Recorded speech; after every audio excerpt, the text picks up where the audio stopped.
It's true, holding an umbrella while cycling is illegal in many Japanese cities and can even net you a fine of up to 50,000 yen. It's one of many laws that are held above the heads of people rolling around on two wheels.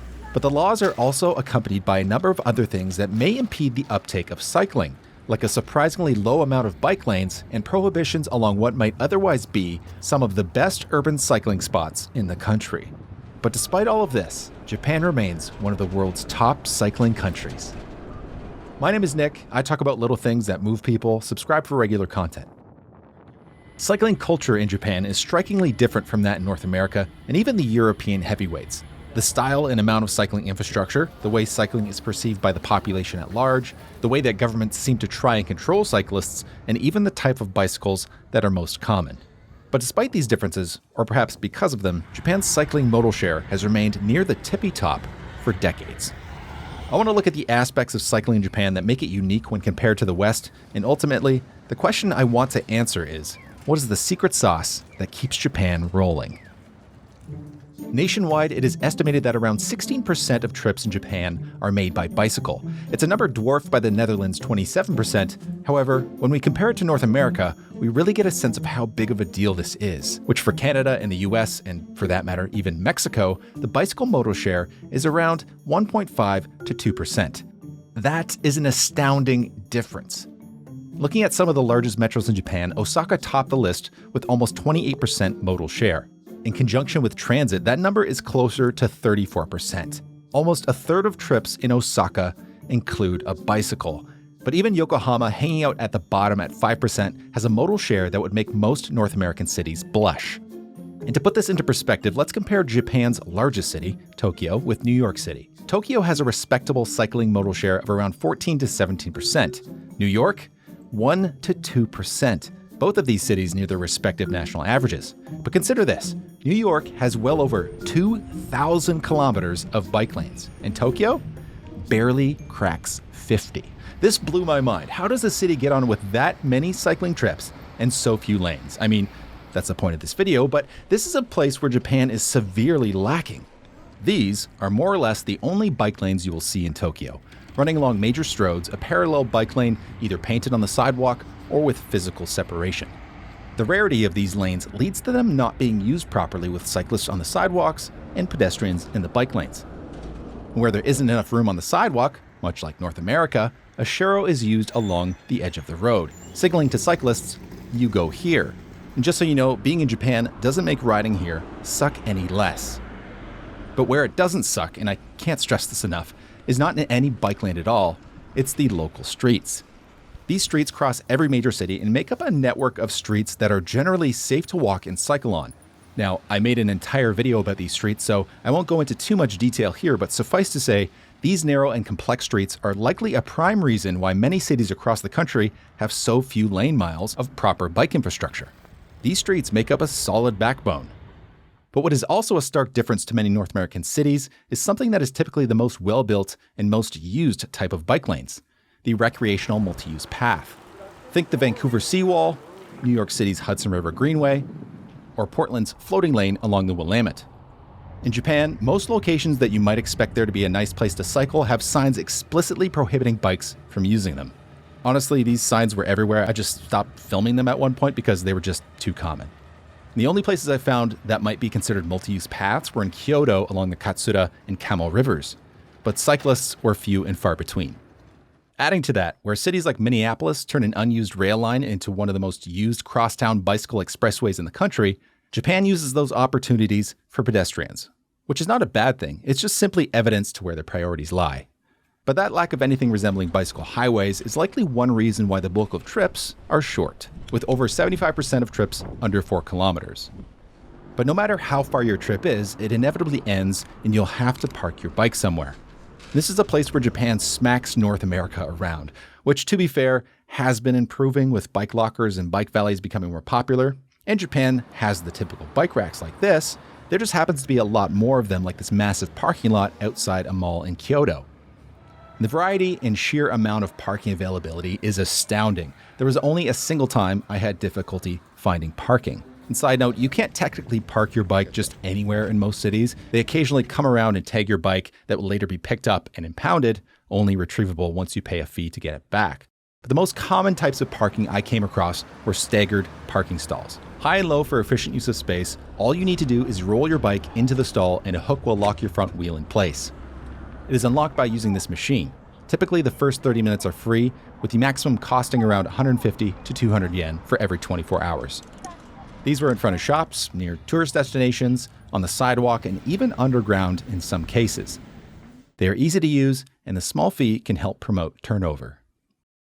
However, in typical Japanese fashion, technology is used in another type of underground parking, which are the automated underground parking stalls. These look really cool and certainly save space. However, they lack practicality for short trips, do not accept certain bikes, have a tendency to damage bikes, and if the power goes out, you're SOL. Tom Scott has a great video on these nifty machines that's worth checking out. But the most compelling parking to me is just the street. Seriously, no infrastructure needed. Pop the kickstand and lock the back wheel, or not, while you head into Family Mart to refuel on Famichiki. Because bike theft isn't really an issue, which is in stark contrast to the West, where fear of theft, that is completely justified, is a top listed reason why people don't cycle or at least refrain from trips that they would otherwise choose to do on two wheels. You will regularly see bikes lined up in front of convenience stores, on the sidewalk outside pedestrian districts, or spaces outside cultural landmarks and museums with bike parking lots where you prop it up without anything to lock to but itself. That feeling of security goes a long way, as you no longer have the urge to peek out the window every once in a while to make sure your bike is still where you left it. And while we're at these parking spots, let's see what types of bicycles the Japanese like to ride.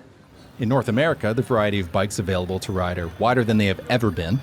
Mountain bikes, commuter bikes, e-bikes, cargo bikes, long-tail e-bikes, road bikes, an incredible plethora of micromobility devices, the list goes on.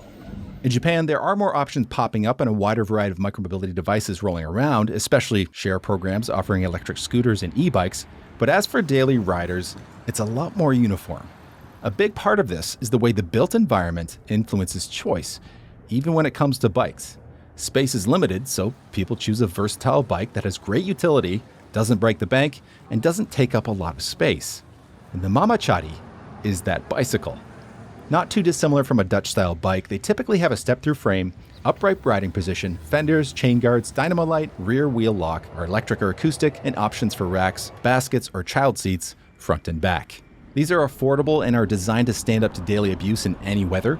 You will often see bike corrals like this, stocked full of them, as well as the indicator species of a healthy cycling culture, women riding their mamachari, in lieu of cargo bikes, carrying some of the most precious goods.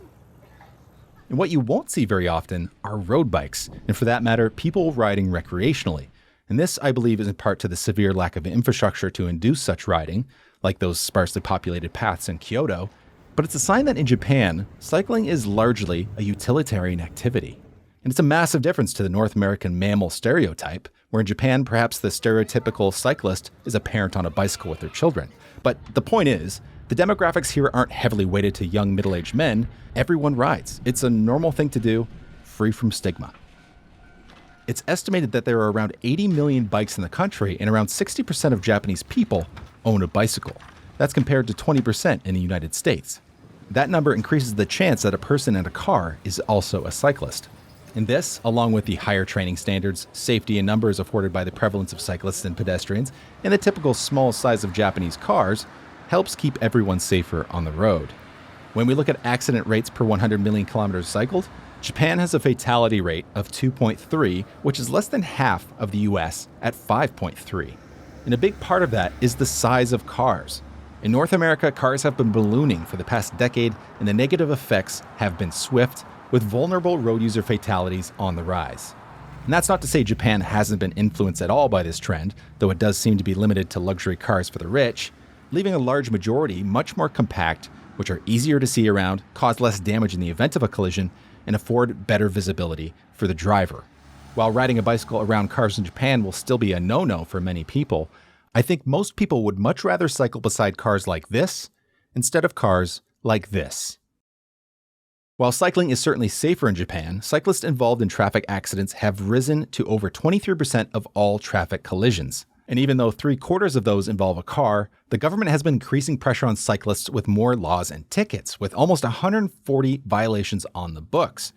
They include cycling with an umbrella, not wearing a helmet, riding while using a phone, riding without a light, riding with only one brake, riding without insurance, riding an unregistered bike, and my favorite, using your bicycle bell in a non-emergency situation.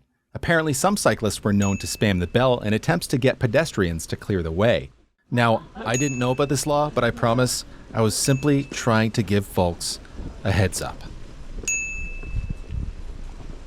It seems the government often views cyclists as a problem that needs to be dealt with and expects cyclists to act like motorists rather than what they are, accelerated pedestrians. And despite the law-abiding nature of the Japanese, many of these laws aren't actually followed. For example, rolling through stop signs is very common. However, just like North America, drivers indulge themselves just as much. When it rains, umbrellas everywhere. And the new helmet law, only around 4% of cyclists wear a bucket, mainly children or sports cyclists. But perhaps one of the biggest reasons Japan has been rolling around on 2 wheels instead of 4 is its built environment. Cycling isn't something that has been specifically planned for. Unlike North America and Europe, they didn't have this push to increase cycling modal share and safety. Cycling has been part of the urban fabric for decades despite the heavy motorization that happened in the post-war years.